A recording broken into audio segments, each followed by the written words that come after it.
Assalamualaikum warahmatullahi wabarakatuh.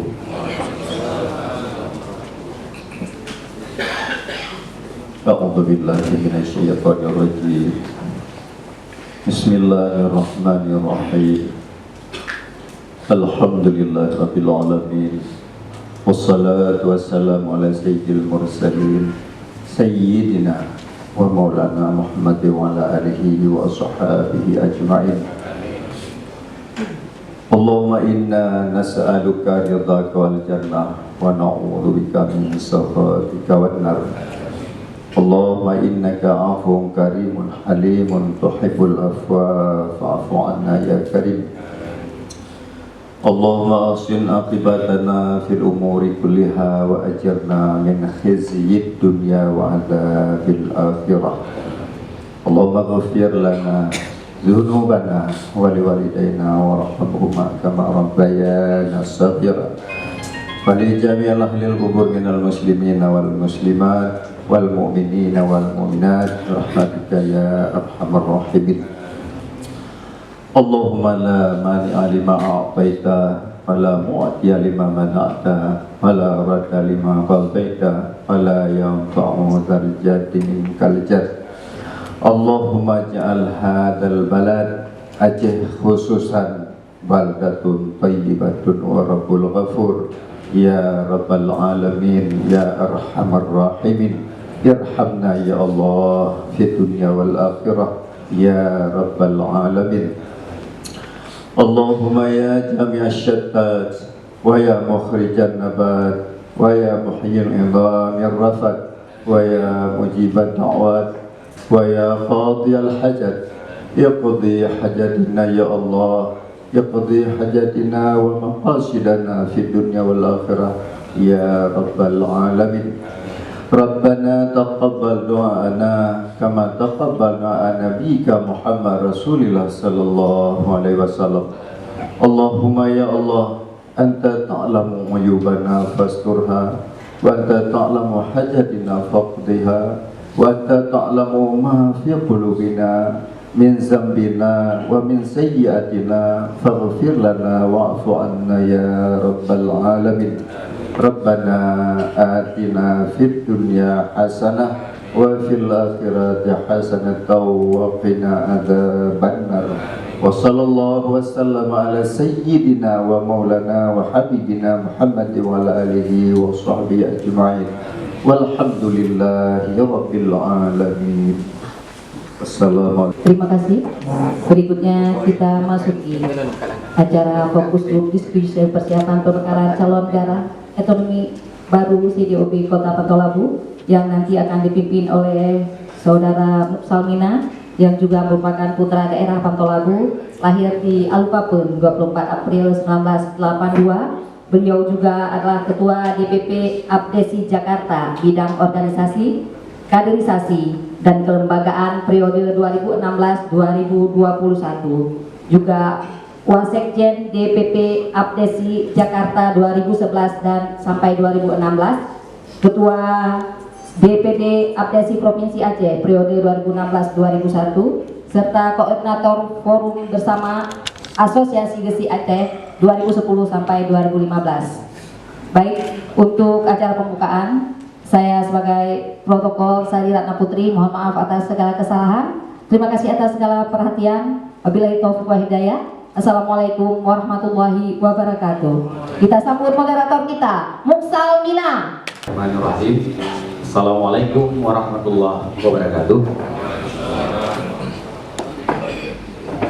Syukur kepada Allah Subhanahu wa taala, selawat kepada Nabi Muhammad sallallahu alaihi wasallam.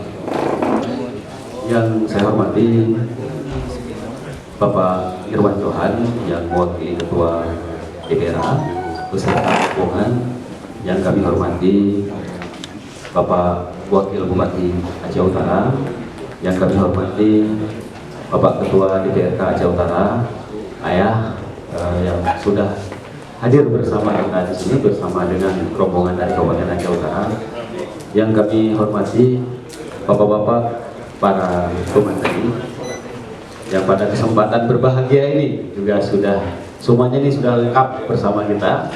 yang kami hormati para akademisi asal CDOB, yang kami hormati Bapak Ibu sekalian, tokoh yang berasal dari kawasan CDOB maupun yang tinggal di Banda Aceh. Dan pada hari berbahagia ini, sungguh sambutan yang sangat luar biasa. Ini merupakan sebuah bentuk konkret bahwa ini adalah cita-cita, dukungan, dan kebersamaan kita dalam memperjuangkan lahirnya daerah otonom baru.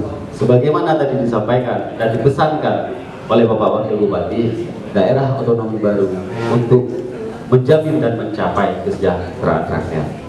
Saya persingkat, sesi kita, sesi kedua ini nanti juga akan dibagi menjadi 2 sesi. Ya, sesi yang pertama adalah sesi panelis menyampaikan materinya, dan kemudian akan dilanjutkan dengan sesi di mana kita semua yang hadir akan saling berdiskusi, ya, sehingga harapan kami dan panitia serta kita semua akan bisa tercapai, akan melahirkan sebuah roadmap bagaimana proses yang hari ini sudah terbangun sampai melahirkan sebuah dokumen yang namanya proposal. Ini benar-benar bisa tersampaikan ke Kementerian Dalam Negeri setelah beberapa tahapan lagi bisa terlewati. Oleh karena itu saya langsung panggilkan pemateri yang pertama, mohon untuk berhadir ke depan, Bapak Haikal Habibah, SIP. Beliau akan menyampaikan tentang sejarah keberagaman di wilayah CDOB Kota Bandar Lampung. Kepada Pak Haikal, kami persilahkan dengan segala hormat. Kemudian kami persilahkan kepada Dr. Taufik Ar-Rahman, SIMSI. Beliau nantinya akan melanjutkan menyampaikan kajian akademik tentang CDOB. Kepada Pak Taufik, mohon waktunya, bisa langsung ke depan. Selanjutnya, saya mohon kehadiran Bapak Kurniawan, SSH. Beliau akan menyampaikan makalah terkait dengan politik dan hukum dalam pemekaran. Kepada Bapak, kami persilahkan. Dan yang terakhir,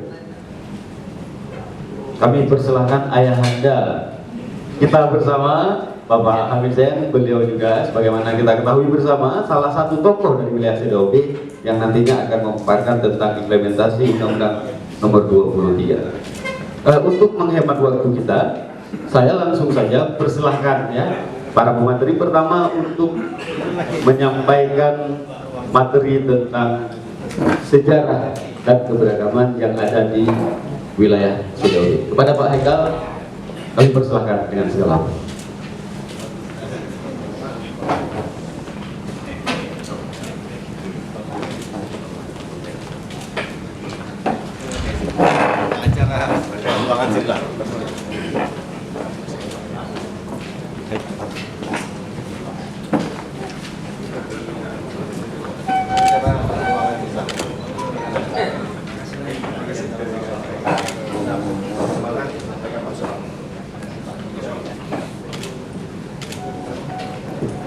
Oh ya, saya ingin mohon maaf tadi ada yang tertinggal, bahwa para pemateri akan menyampaikan makalahnya maksimal ya 30 menit ya maksimalnya. Kalau bisa dipersingkat Pak ya, kalau bisa dipersingkat mengingat waktu juga, karena tadi kita juga sempat sedikit molor. Silakan Pak Haikal. Assalamualaikum warahmatullahi wabarakatuh. Alhamdulillah, wassalatu wassalamu ala rasulillah, la ilaha illallah, wa Muhammadan abduhu wa rasuluh. Rabbi shrah li sadri wa yassir li amri wahlul 'uqdatam min lisani yafqahu qawli. Yang saya hormati semua tamu, para hadirin dan undangan yang sudah berhadir dalam tempat yang berbahagia ini. Ini untuk mempersingkat waktu, saya tidak menyebutkan satu persatu. Langsung saja, sebenarnya ini merupakan materi terakhir saya ketika membahas CDOB Kota Pantai kita harus mundur beberapa abad ke belakang, maka sampai saat ini memetakan sejarah Samudra Pasai itu sendiri agak sulit karena tidak ditemukannya sumber-sumber primer yang otentik. Bukan tidak ditemukan, tapi sedikit yang ditemukan dari sumber-sumber primer yang otentik, apalagi harus membahas sejarah tentang CDOB Kota Pantai. Dalam hal ini, sejarah CDOB Kota Pantai yang saya maksudkan dalam makalah yang saya sampaikan adalah sejarah yang include 5 kecamatan yang tergabung dalam Kota Pantai. Jadi ketika disampaikan Kota Pantai itu tidak semata-mata berbicara tanah Jambuaya, tetapi include Suludun, Langkahan, Baktia Barat, dan tanah Jambuaya.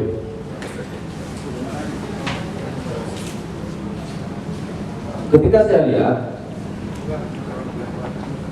kalau berdasarkan data-data sejarah yang kita temukan, sebenarnya Kota Pantai itu tidak layak menjadi kota. Jadi layaknya itu dari provinsi. Sebenarnya.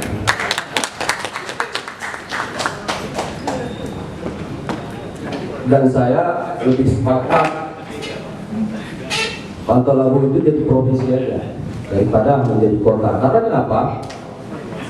Sumber-sumber sejarah, nilai-nilai sejarah, peradaban-peradaban yang ada dalam 5 kawasan itu hampir sama dengan nilai-nilai peradaban dengan kerajaan-kerajaan yang lainnya. Jadi ada bukan bandara, dia tak ada sejarah. Pada dasarnya, Kerajaan Samudra Pasai sebelum muncul menjadi satu kerajaan besar Islam, dia terdapat kerajaan-kerajaan kecil, kerajaan-kerajaan kuno. Jadi di sini saya membaginya ada kerajaan Biada, ada kerajaan Jambu Air, ada Jambu Air. Jadi kerajaan Jambu Air itu disebut dalam manuskrip Cina, di mana jalurnya itu menjadi jalur persinggahan Laksamana Cengho. Jadi Jambu Air itu satu kerajaan sebelum munculnya Samudra Pasai sebagai kerajaan Islam. Ada kerajaan Biada, kemudian ada kerajaan Jambu Air, kemudian ada kerajaan Tanah Datar. Kalau Tanah Datar itu dari Jatigiring sampai ke Langkahan, itu disebut dengan kerajaan Tanah Datar. Kemudian kalau kerajaan Jambu Air itu sampai ke ke Alun Putih. Kemudian kerajaan Putra Biada itu dari Suludun sampai ke Nurci, sampai ini. Sebelahnya itu sudah kerajaan Kerto, kemudian kerajaan Pirak, Matangguli, Kedah, dan lain sebagainya. Bahkan kerajaan Pasai dan kerajaan Samudra. Jadi secara topografi kerajaan Pasai itu berada di wilayah barat, kerajaan Samudra berada di wilayah timur. Nah, dari berbagai sumber sampai sekarang itu tidak ditemukan di mana bukti kerajaan tapak misalnya atau bangunan atau apalah dari Samudra Pasai. Jadi secara literasi sejarah, kerajaan Samudra Pasai itu berada di antara Kurung Pasai dengan Kurung Jambu Air.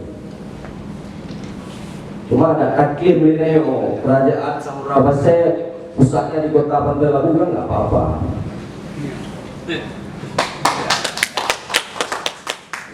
Walaupun pusat kota ya, pusat kota dari kerajaannya, pusat dagangnya dari kerajaan Samudra Pasai itu berada di Pantai Labu katakanlah, pusat pemerintahan berada di Gedung misalnya. Kan sah-sah saja. Karena kenapa? Secara bukti sejarah terdapat kehidupan masa lampau yang ada di Jambu Air. Itu ada. seingat saya di pemakaman Nasah Pantau, Pak Bineh Tuhan, itu ada makam-makam kecil yang nisannya itu kecil. Sesudah kita teliti, itu memang nisan para penduduk di masa lampau. Dan kita juga menemukan tembikar kecil yang berarti di situ ada kehidupan sebelumnya. Begitu juga di Bukit Jerat Mayang, Bukit Bate Badan dan lain sebagainya. Nah, ada satu sumber menyebutkan, tapi saya belum memastikan ya. Saya belum memastikan apakah ini autentik atau tidak. Akan tetapi ini sudah diproduksi dari beberapa buku, termasuk dari buku Tengku Afanja Muda. Afanja Muda yang judulnya itu Neduk Kerajaan Aceh, ditulis dalam bahasa Aceh. Memang hadir, bahkan pemerintah sendiri dari Jawa Tengah luput melihat hal-hal seperti ini. Nama beliau itu Haji Izzuddin bin Haji Ismail Amir Abadi. Ada hal menarik dari beberapa kajian terkait epigraf atau epitaf atau nisan. Satu-satunya di Samudra Pasai yang ditemukan tokoh yang bergelar haji itu cuma tokoh yang ada di Sundona, yang langsung disebutkan dalam nisannya, yang bernama Haji Izzuddin bin Haji Ismail Amir Abadi. Nah, ketika kita lihat, haji pada awalnya merupakan sebuah gelar yang diberikan kepada orang yang sudah menunaikan ibadah haji dan berkunjung ke makam Rasulullah. Itu disebut oleh para sejarawan Islam terkait yang berkunjung gelar haji yang tiba. Dan hal tersebut masih dipakai di Indonesia. Cuman di Nanggara ini itu handal nanti ikut al-hajj, ya. Cuman maknanya lah yang ada haji, hajjah dan lain sebagainya. Artinya ada pengaruh bahwa secara definisi memang haji itu adalah orang yang sudah melakukan ibadah haji dan sudah berkunjung ke makam Rasulullah. Nah, ketika kita lihat makam ini, ternyata beliau memiliki korelasi hubungan antara Timur Tengah dengan Sunudul. Jadi karena orang Sunudul memang awas, karena orang yang bermukim di Sunudul yang sudah membuka hubungan dengan Timur Tengah. Nah, kemudian kita lihat Amir Abadi. Amir Abadi itu salah satu lakap sebagai penegasan bahwa beliau berasal dari Abadi, daerah Hormuz di Persia, Irak. Artinya secara sejarah orang Iran sudah melakukan transformasi ke Sunudul. Nah, berarti Sunudul satu pusat dalam sejarah Samudra Pasai yang memiliki aktivitas terpadat di kawasan. Cuman karena wanita trennya yang ibu bapak putih, hari sekarang dulu. Jadi sidoarjo ke depan harus memetakan hal-hal seperti ini supaya secara landasan historis kita memiliki alasan yang kuat. Sekali lagi, kan tidak apa-apa kalau kita klaim Pulau Jawa itu yang dibangun oleh orang Pantau, karena memang tidak ada sejarah yang yang mutlak sebenarnya itu. Nah, dalam hal ini Ridwan Saidi, sejarawan Jakarta, dia membantah bahwa beberapa wali Songo itu berasal dari Aceh, dan salah satunya itu adalah Sunan Gunung Jati atau Fatailah yang berasal dari Pantau.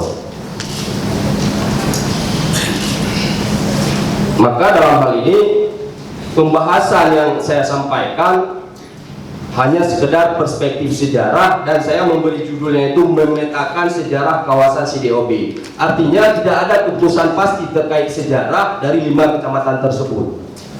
Nah, di sini kita coba petakan sehingga ketika dikatakan kibar pantelnya kipas sejarah haji dan lain sebagainya. Kita tahu bagaimana mengungkapkan sejarah Pantang Labu yang include 5 kecamatan itu secara ilmiah berdasarkan sumber-sumber primer yang ada di 5 kecamatan tersebut.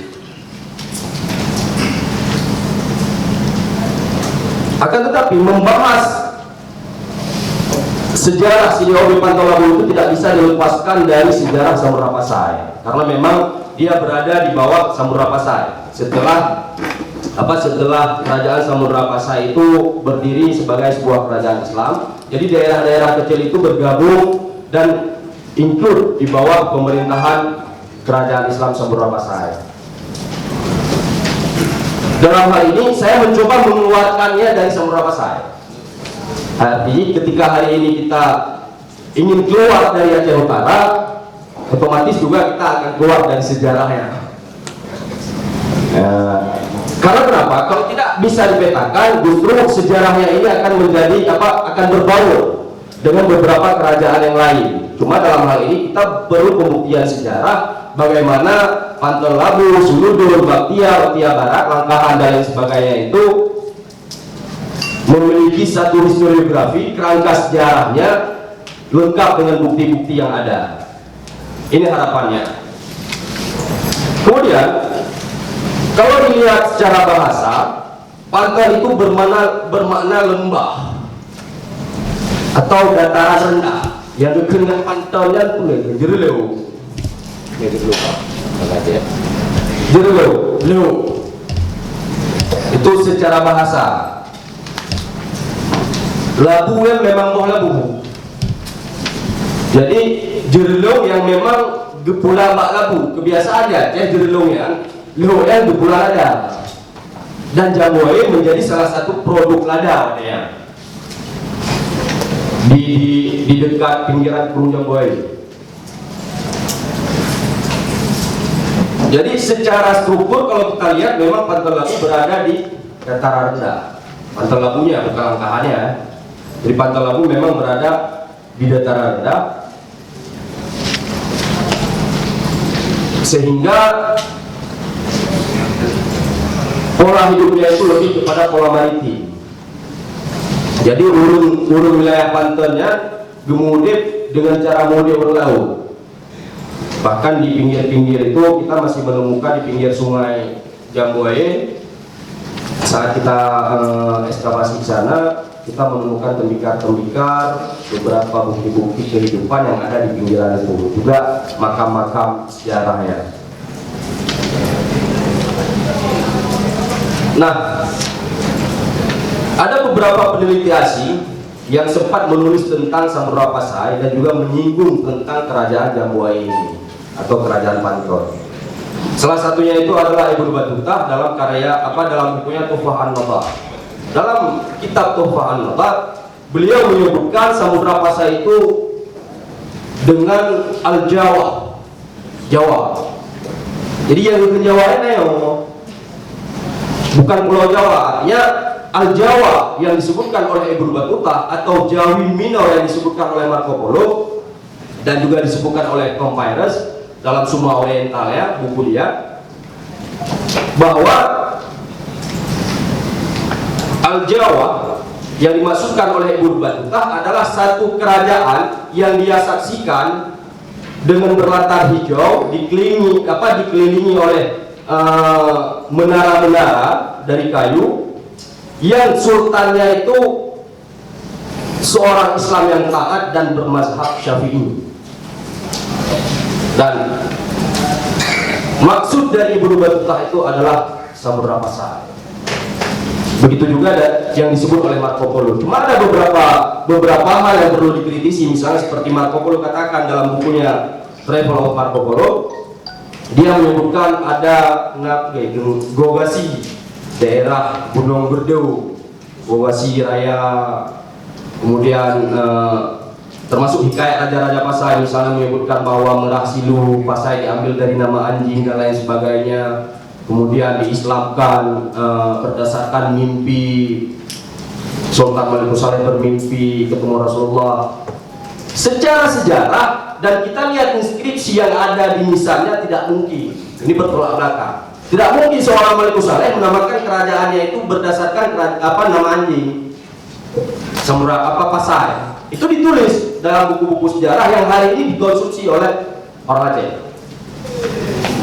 Padahal satu-satunya sumber yang otentik kalau menurut saya itu ada batu nisan dan manuskrip, bukan hikayatnya.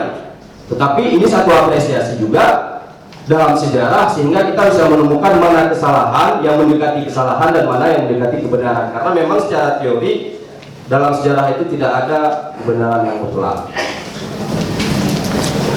Jadi ada beberapa hal yang memang tidak berbenturan ketika kita melihat fakta dan data di lapangan. Contoh kecil misalnya Raja Bakun. Ketika teman-teman dari Kisah dan kita turun ke samudra, kita baca inskripsi di Nisa Raja Bakun, justru bukan Raja Bakun. Ada Raja Bakun ya? Tidak ada.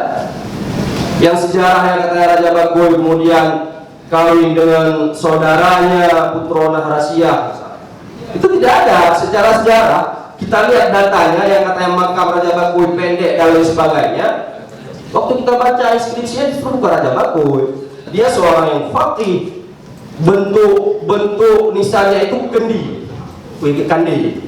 Ada ornamennya berbentuk kandi. Yang nisannya itu berasal dari Persia.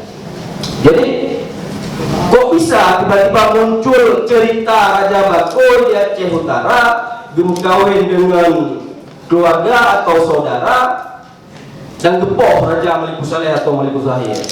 Ini justru nggak ada dalam sejarah. Akan tetapi ini terus diproduksi dan nalar kita tidak kritis menyikapi persoalan-persoalan seperti ini. Jadi itu salah satu contoh sumber sejarah yang disebutkan dalam literasi Barat. Itu juga disebutkan dalam literasi Marco Polo. Nah, Al-Jawi atau Al-Jawa, negara di luar Al-Jawi itu disebut Muljawa. Muljawa itu negara yang didefinisikan oleh Ibnu Battuta sebagai negara yang bukan beragama Islam. Itu disebut dengan Muljawa dalam kitabnya Tuhfah An-Nathar.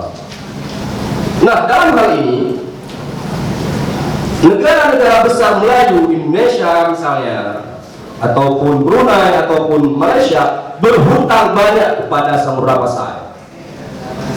Karena bahasa yang kemudian menjadi lingua franca yaitu baik bahasa Indonesia atau bahasa Melayu itu berasal dari bahasa Jawi, dan bahasa Jawi itu milik kerajaan Samudra Pasai dan Pantai Labu berada di dalamnya. Urung Pantai kalau duduk bahasa Jawi dari nek itu bahasa Jawi. Artinya secara bahasa kita secara struktur kita memiliki bahasa, memiliki kerajaan, memiliki bendera, memiliki stempel. Kan nggak cocok di itu negara provinsi. Cuma karena kita ingin membuktikan itu terlalu sulit, ya sudah, kita jadi kota aja dulu.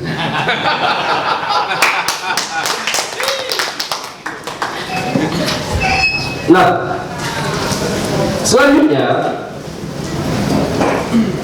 di 5 kawasan Sidoarjo itu terdapat bukti-bukti sejarah dan saya tidak menyebutkan dari 5 itu. Saya yang menyebutkan 2. Yang pertama itu ada makam Banta Saidi. Mungkin miurun gunung kageng, lalu sering ada kan? Banta Saidi di Bukit Betewada. Nah, ketika kita baca di inskripsinya itu disebut beliau adalah Sayyid Asy-Syarif Al-Ghazi. Cuman ada patahan karena patah tulis tadi sehingga hanya terbaca kali guru-guru kau ya. Nah, termasuk guru-guru kota yang jadi Jadi itu salah satu bukti ketika kita teliti Al-Ghazi atau As-Sayyid Asy-Syarif ini adalah salah satu ahli bait keturunan Rasulullah yang berasal dari Irak. 2 keyakinannya. Nah, di pinggirannya di Bukit Betewada itu komplek kan. Misalnya bukan satu, cuman beberapa makam yang lainnya itu kita tidak ada inskripsinya sehingga kita tidak bisa membaca. Cuma kalau kita lihat dari bentuk nisannya, dibentuk dari nisan pasir dan nisan pasir itu identik dari nisan Samudra Pasai. Di mana pegang nisan pasir? Hanaru pegang selain. Itu ada ininya, ada fotonya, inskripsinya juga. Cuma disebutkan nama. Nah, dalam hal ini kita melihat transformasi Islam ke Samudra Pasai itu langsung dilakukan oleh Ahlul Bait. Begasnya Ahlul Bait itu kan begasnya Ahlul Bait. Si Ahlul Bait di masa Rasulullah masih hidup.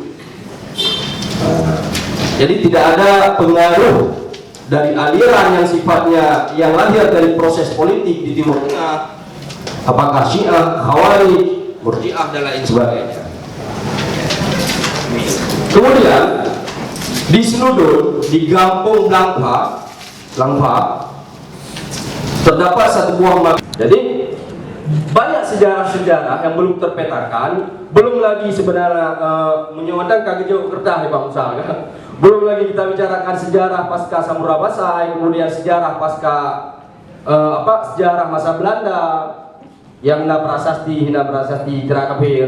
Padahal ini hanya makam menggekun jerak kafe, kan jeraknya cuma prasasti, bukti bukti heroiknya orang-orang pejuang Aceh saat itu, termasuk dari pasukan Cuk Mutia yang sanggup merampas 16 senjata Belanda dan membunuh kalau tidak salah 17 atau 22 Belanda di Panguli jadi dipeganglah tugu di Pantel, tugu Merandih Paya. Padahal dah ada jerat dan bikin namanya rendah dah. Jadi salah satu bukti bahwa orang Panton khususnya di 5 kawasan itu sudah melakukan transformasi sejarah mulai dari masa pra-Samudra Pasai, masa Belanda, masa Jepang, bahkan masa Indonesia. Nah, cuma cek fokus masa Samudra Pasai dengan masa Belanda, dengan masa Jepang atau dengan masa Indonesia, bahkan dengan masa Jawa Barat. Sini kadang-kadang cek memang Tayohana cocok. Ya, lu rasa mungkin memang layak untuk aku bedahlam lah kerajaan Ron. Benar. Demikian dari saya. Terima kasih. Assalamualaikum warahmatullahi wabarakatuh. Luar biasa pemaparan dari Pak Haikal. Ternyata masyarakat CDOB punya sejarah yang besar dan panjang ya. Namun selama ini mungkin karena kesibukan kita semua atau pendahulu kita, sehingga data-data tersebut belum bisa kita baca ya secara buku atau apa. Tetapi kita yakin bahwa dengan potensi yang kita miliki hari ini, ternyata kita jauh lebih besar daripada hal-hal yang lain. Oleh karena itu, mari terus menggali potensi yang ada, khususnya bicara sejarah yang ada di wilayah CDOB, sehingga ini benar-benar bisa kita aktualkan. Nantinya ketika memang CDOB itu sudah benar-benar menjadi sebuah pemerintahan dan akan kita tulis ulang. Begitu ya Pak Haikal ya. Saya yakin sekali dari antusiasme